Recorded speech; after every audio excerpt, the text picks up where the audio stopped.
Thank you for this introduction. I'm Philip Blay from Cerema Umrae, and my presentation is entitled Material on World-Scale Investigations on the Acoustical Properties of Light Earth. It deals with the result of a collaboration with colleagues from ENTP and Ecopertica.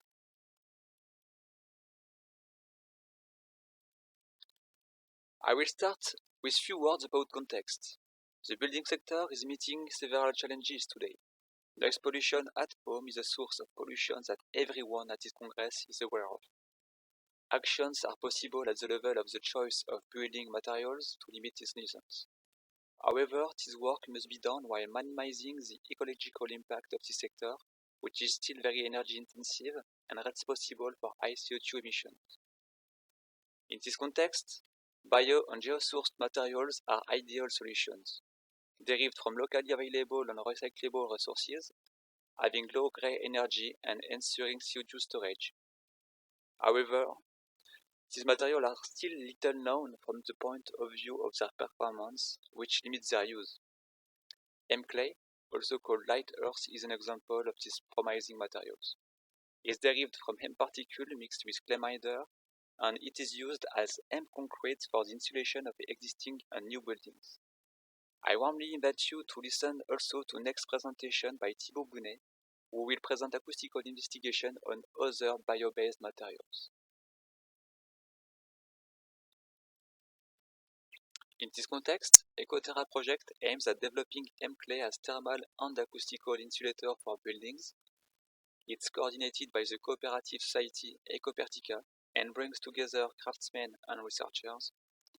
The objective of this project is to adapt light earth material to any territory, taking into account the variability of the raw resources and their possible variability.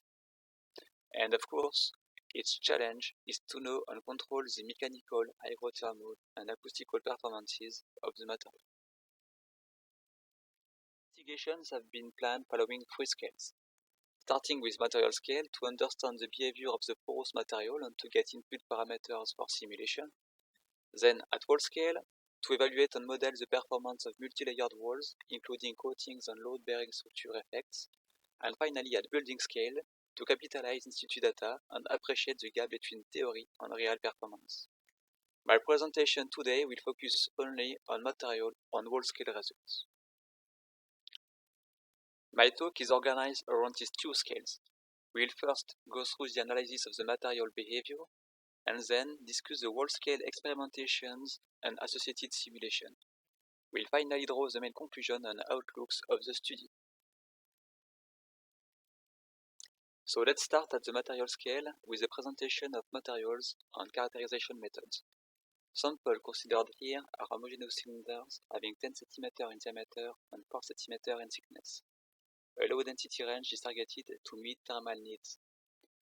The goal of the experimentations here is to understand the effect of the formulation parameters on acoustical properties. Two types of earth are used. They are diluted at 3 different levels to change the viscosity of the binder, and mixed following 3 relative proportions of hemp. Finally, 3 various compaction levels are applied to these materials. As a result, this experimental campaign is based on 25 formulations on more than 240 samples.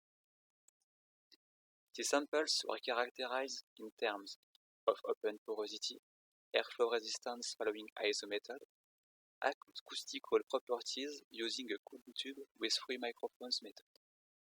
This measurement provided sound absorption alpha, normal incidence transmission loss R, as well as other intrinsic properties, the dynamic density and bulk modulus, which enabled an indirect characterization of other parameters, such as the tortuosity and the characteristic length.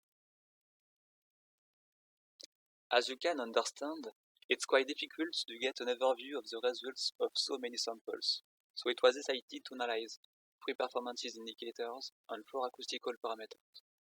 You have on the right side of the slide an example of results for one sample showing sound absorption and transmission loss as a function of frequency.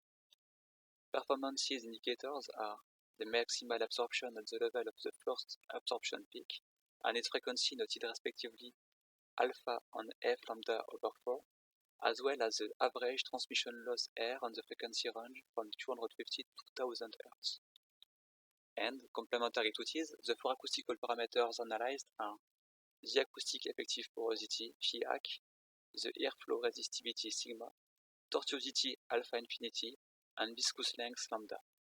They are classical parameters used in porous media models. Here is a global view of the performances evaluated as a function of M concentration in the materials. We can see three main tendencies thanks to these representations.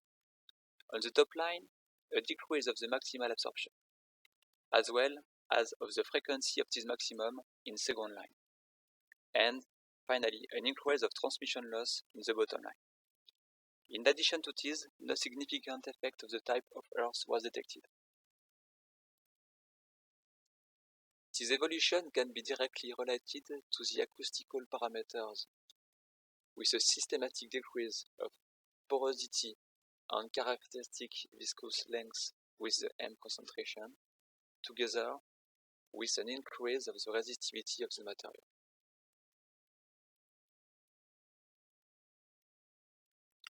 The goal of these measurements was also to understand the behavior of M-clay materials and to propose a modeling approach for them.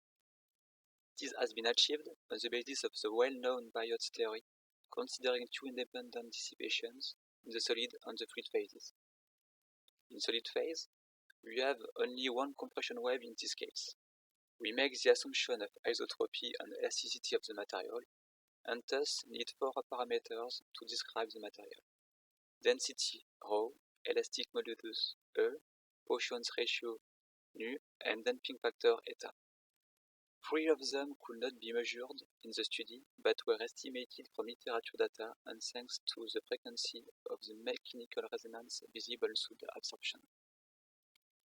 Then, in fluid phase, we have only one compression wave. The material is again considered isotropic, and we used 5 parameters to model the dissipation with Johnson-Champoux-Allard model, accounting both for viscoinertial and thermal effects. This modeling approach has been applied to M-clay samples of various characteristics. I just would like to focus on two results here. The first one is related to the porolastic behavior. We compare absorption data for 3 different densities with rigid frame and porolastic approaches. As you can see on these 3 figures, the agreement of porolastic modeling and data is very good. Even the simplified approach is satisfactory out the resonance frequency range.